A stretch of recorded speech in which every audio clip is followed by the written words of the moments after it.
Hello students. तो हम लोग अब आईआईटी का एक न्यू चैप्टर शुरू करेंगे जो क्लास 11th में हाइट एंड डिस्टेंस है, ट्रिग्नोमेट्री का क्लास 10th का है और जो कि यूज़ करना है। इसको इससे क्वेश्चंस बनेंगे जेईई मेंस के और आईआईटी के, आईआईटी जेईई के। तो इसको हम लोग क्लास 10th में इसका पढ़े थे ट्रिग्नोमेट्री, जितना भी tan थीटा cos थीटा इसका फॉर्मूला है, sin थीटा, जितने भी प्रॉपर्टीज़ हैं ट्रिग्नोमेट्री के क्लास 10th लेवल पर, उसी पर से ये क्वेश्चंस बन जाएगा। तो हम लोग देरी नहीं करते हुए आते हैं जेईई मेंस 2016 के क्वेश्चन पर, जो कि है a man is walking towards a vertical pillar in a straight path at a certain point A. जैसे एक डायग्राम बनाना होगा तो एक डायग्राम बनाते हैं हम लोग। एक वर्टिकल कह रहा है कि एक मैन है, एक आदमी है जो चल रहा है, वॉकिंग कर रहा है towards a vertical pillar. Vertical यानी सीधा खड़ा है, ये तो वर्टिकल पिलर है। पिलर की ओर एक आदमी बढ़ रहा है इन अ स्ट्रेट पाथ, तो स्ट्रेट पाथ बना दिए, ठीक है। At a certain point A on the path, तो यहाँ पर वो एक ए पॉइंट पर खड़ा है, बढ़ रहा है। He observe that the angle of elevation of the top of the pillar is 30 degree. तो जहाँ पे ए पॉइंट पर चल रहा था, चलते चलते ए पॉइंट तक आया और ए पॉइंट पर आके वो खड़ा हो गया।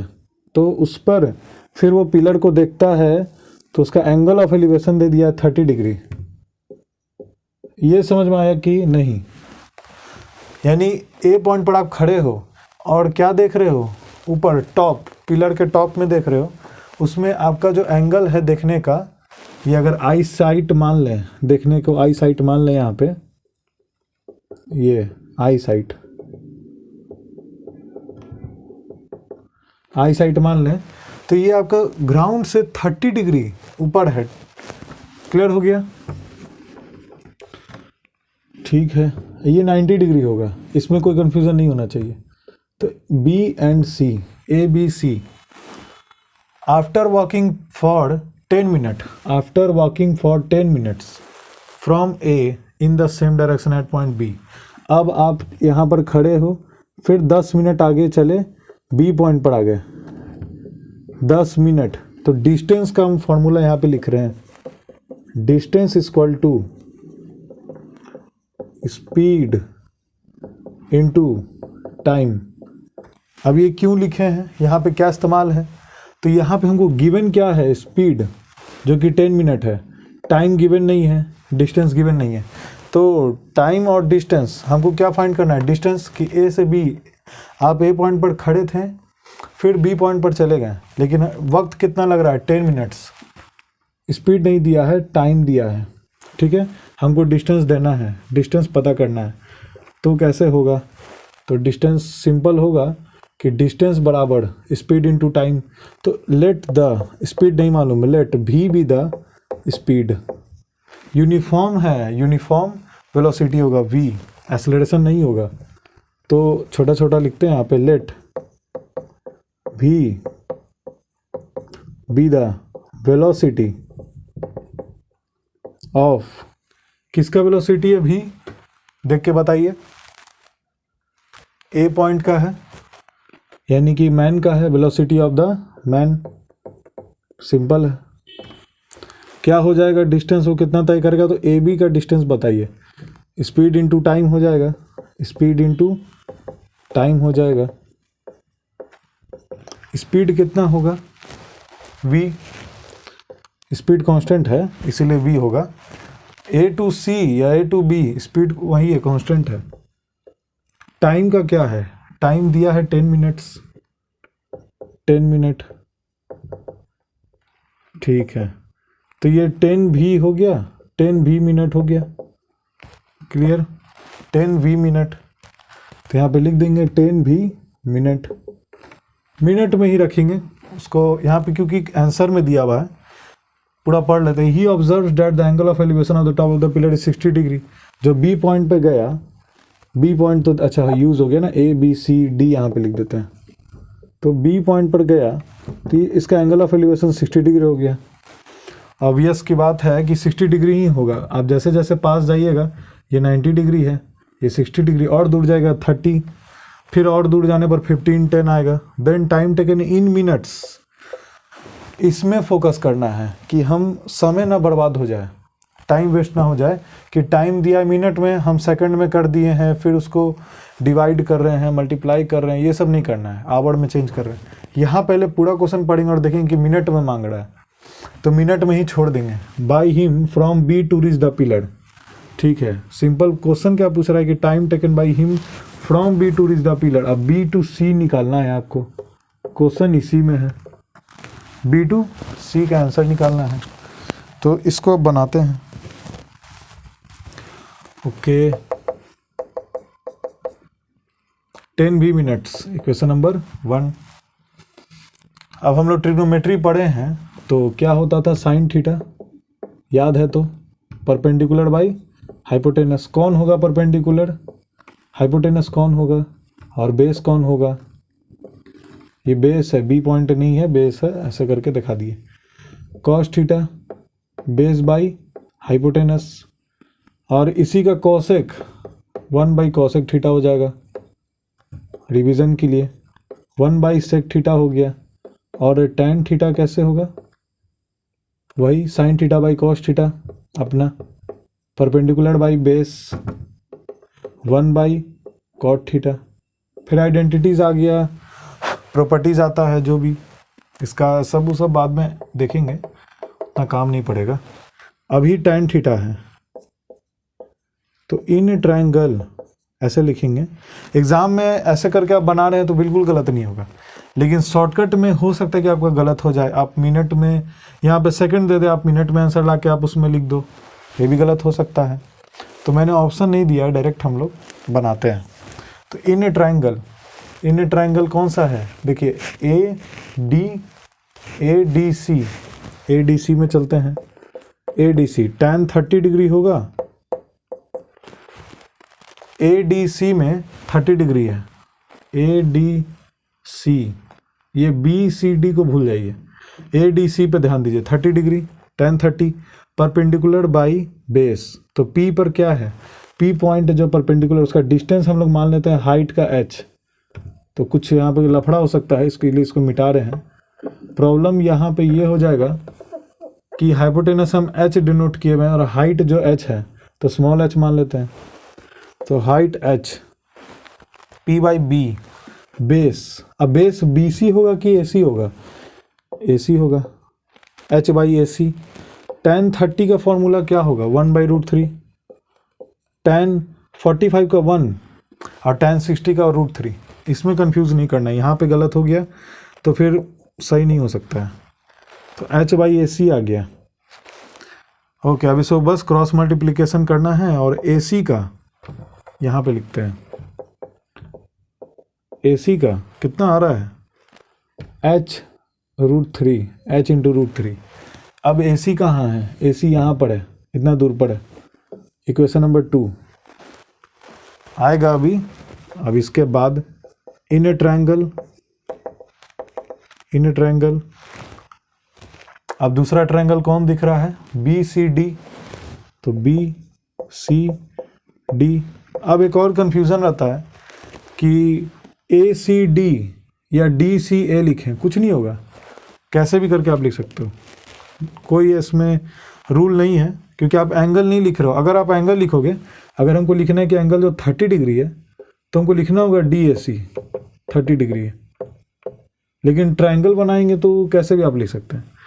अब इस एंगल में गलती नहीं कर सकते कि हाँ ए सी डी हो गया 30 डिग्री, नहीं, वो 90 डिग्री है, ये क्लियर है। और यहाँ पे हम लिख देते हैं एक और एंगल, क्या दिख रहा है, डी बी सी 60 डिग्री है। तो ये लेटर्स का अंतर है, अल्फ़ाबेट्स का अंतर है, यहाँ पे एंगल का भी डिफरेंस आ जा रहा है, उस पर ध्यान देना है। मैथ्स में बस यही है और कुछ नहीं, चीज़ों को समझना है। सिली मिस्टेक्स जो होते हैं हम लोग से, उस पर गौर करेंगे कि गलती ना हो जाए, उससे पूरा क्वेश्चन। ठीक है, tan 30 degree h by A C 1 by root 3, ये हो गया, इसको बॉक्स बना लिए। यहाँ तक क्लियर हो गया, कोई डाउट नहीं है। In triangle B C D, उसमें क्या होगा tan, अब tan क्यों लगा रहे हैं ये समझने की कोशिश, साइन और कॉस क्यों नहीं लगा रहे हैं।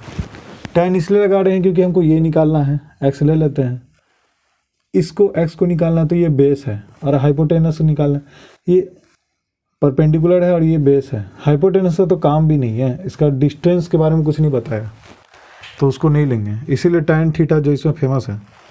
tan 60 डिग्री क्या होगा, फॉर्मूला उसका आंसर है √3, perpendicular by base, perpendicular same रह गया, यही फायदा होता है इसमें, परपेंडिकुलर सेम रहेगी, उसमें हाइपोटेनस सेम नहीं, इसमें बेस सेम है। बेस भी सेम नहीं है, AC या BC है, AC लंबा है, देखिए कितना बड़ा है, AC दूर तक गया है, AC मतलब AB प्लस BC, लेकिन BC बस, ठीक है, इसीलिए दोनों ट्रायंगल में यही कॉमन है, H हाइट कॉमन है, तो H हो गया परपेंडिकुलर बाई बेस, बेस में कौन है, X है, तो बेस में X मान लेंगे। अब निकल जाएगा आंसर, x इक्वल टू क्या आ सकता है, अब इसमें नहीं आ रहा है आपको, तो आप बस √3/1 लिख दीजिए, फ्रैक्शन का आता होगा, h/x इंटू √3, इक्वेशन नंबर 3। इसको भी बॉक्स बना लिया जाए। अब h की जगह पे पुट कर दीजिए, सबको अब पुट ही करना है, तो नाउ फ्रॉम 2, इक्वेशन पे ध्यान देंगे, 2 and 3 we get, from 2 and 3 we get AC equal to, AC बार बार लिखा जा रहा है, उसका समाधान हो चुका था 10v, अब मिनट नहीं लिखना है, 10v मिनट हम यूनिट दिए हैं, 10v जो है मिनट पर, अब ऐसे लिख सकते हैं मिनट पर सेकंड ना होगा, मिनट पर सेकंड होगा ना, मिनट पर सेकंड, सेकंड पे इन्वर्स दे देते हैं, ये मिनट पर सेकंड होगा, ठीक है। तो 10v इसका मैग्नीट्यूड है, v तो वेरिएबल है, v is not the unit, v is the variable, तो AC equal to 10v, 10v आ रहा है हमारा, कहाँ पर गया, ये रहा है AC, AC कहाँ पे, यहाँ पे h कहाँ है, ठीक है, h √3 यही है, ओके, h की जगह पे पुट करो, 10v h की जगह पे पुट किया जाए, x इंटू √3 कितना हो गया, 3x हो गया, कितना हो गया 3x, 10v equal to 3x हो गया, हमको x निकालना है, तो 10/3 इंटू v आ गया, इक्वेशन नंबर 4। इस कंक्लूजन पे आ जाओ, उसके बाद देखते हैं आगे क्या होगा। सब हो गया, अब इसको रब करेंगे, यहाँ पे भी बनाया जा सकता है, तो x √3 आ गया, 10 मिनट आ गया, v आ गया, तो 10/3 आ रहा है x का वैल्यू, v का वैल्यू क्या होना चाहिए, v का, ओके, तो 60 डिग्री दे दिया है, और कुछ क्वेश्चन में दिया है नहीं, ठीक है, तो बन गया है, एक हम लोग ये ले लिए और एक ये ट्रायंगल ले लिए, दोनों का आंसर आ गया h/x करके। कुछ अभी भी गलती हो रहा है क्या, हाँ, बेस में AC में दिक्कत हो रहा है, जैसे ये आ गया, ठीक है, सही है, ठीक है, यहाँ पे कोई दिक्कत नहीं है। 10th क्लास का नॉलेज से बनाया जाए तो बिल्कुल यहाँ तक स्पष्ट रूप से बन जा रहा है, कोई बना देगा। इसके बाद कुछ दिमाग लगाएंगे, ये जो फॉर्मूला आया है x बराबर 10/3 इंटू v को हटाना है, एलिमिनेट करना होगा, तो AC में क्या दिख रहा है, AC जो है अपने आप में क्या है, पहले देख के बताइए, AB प्लस BC है ना, AB प्लस BC होगा, AB क्या है 10v है, और BC क्या है नहीं मालूम, BC तो नहीं मालूम, तो BC x ले लिए, क्लियर। AC का फॉर्मूला आपके सामने है, 10v प्लस x है, क्यों है, क्योंकि 10v जो है वो डिस्टेंस है, ये हम यूनिट मिटा देते हैं, आपको कंफ्यूजन हो रहा होगा, 10v is the distance, 10v is the distance, ये देखिए, 10v इज द डिस्टेंस, ठीक है, 10v is the distance of AB, ये एक मैग्नीट्यूड है, मीटर है, डिस्टेंस है, जो भी मीटर हो, मीटर तो नहीं होगा क्योंकि, चलिए ठीक है, ऐसा यूनिट पर कोई भी नहीं है, तो हमारा AB plus BC 10v plus x, ये AC का फॉर्मूला आया, इसको कौन सा इक्वेशन मान लें, इक्वेशन नंबर 5, ठीक है, यहाँ पे दिख रहा होगा आप लोग को फ्रॉम इक्वेशन, हाँ दिख रहा है। तो फ्रॉम इक्वेशन क्या है 4 and 5, 4 and 5 फ्रॉम, देखिए एक क्वेश्चन में इतना टाइम तो लग रहा है क्योंकि समझा रहे हैं, लेकिन वहाँ पे 2 मिनट बनना चाहिए। तो A C equal to 10v plus X, ये ए सी और ये ए सी सेम हो गया ना। ये ए सी का जो फॉर्मूला आया और यहाँ पे जो ए सी आ रहा है h√3, दोनों तो सेम हो गया h√3, तो लिख दो डायरेक्ट h√3, h√3 लिख दिए। यहाँ पे अभी उतना दिमाग नहीं लगाएंगे यहाँ पे क्या लिखा है, ये हमने तो ऐसा ही कर दिया क्योंकि जो पुट करें आंसर तो आ गया, ये सही है, x का वैल्यू है। तो यहाँ पे हम लोग लिख सकते हैं x का डायरेक्ट फार्मूला देख के 10/3 इंटू v, तो लिख दो 10/3 इंटू v, और h की जगह पे लिख दो x इंटू √3, तो 3x आ गया। फिर से देखो h का वैल्यू क्या आ रहा है x√3, h के यहाँ पे पुट कर देंगे x इंटू, तो 3x आ गया, √3 इंटू √3 और इंटू x, तो √3 1/2 1/2 आया समझ में, 1 हो गया प्लस होके, तो ये 3 हो गया, 3 का पावर 1 और इंटू x हो गया।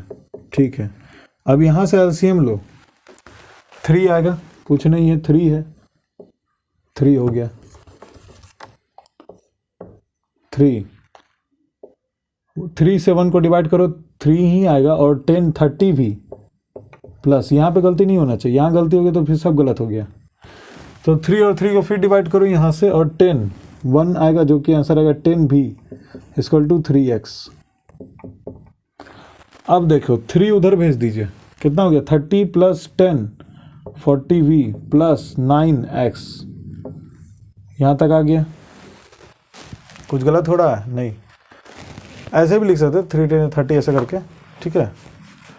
तो 10 प्लस एक्स बाई √3, अच्छा बाई √3 आना चाहिए, ए सी इक्वल टू h√3 आ रहा है।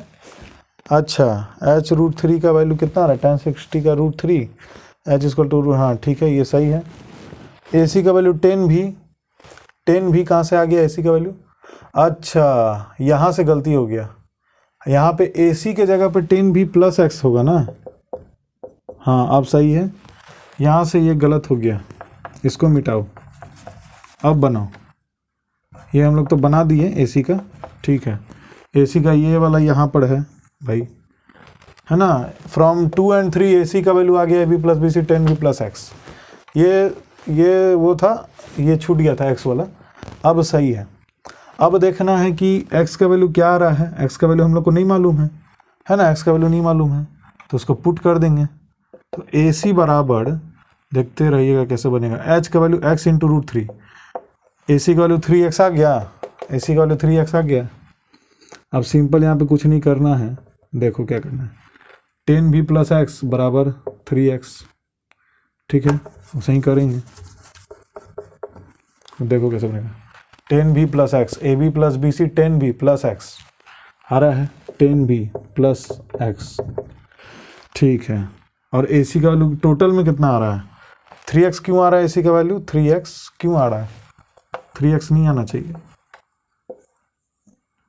देखो h√3 और h का वैल्यू अपना x है, अच्छा हाँ h का वैल्यू x इंटू √3, तो 3x ही ना आया, सही बात, 3x आएगा, तो लिख देते हैं, कोई प्रॉब्लम नहीं है, हम थोड़ा लेंदी कर रहे थे उसको, तो वो उधर जाके 2x हो गया और x इक्वल टू 5 भी हो गया, यही आंसर है,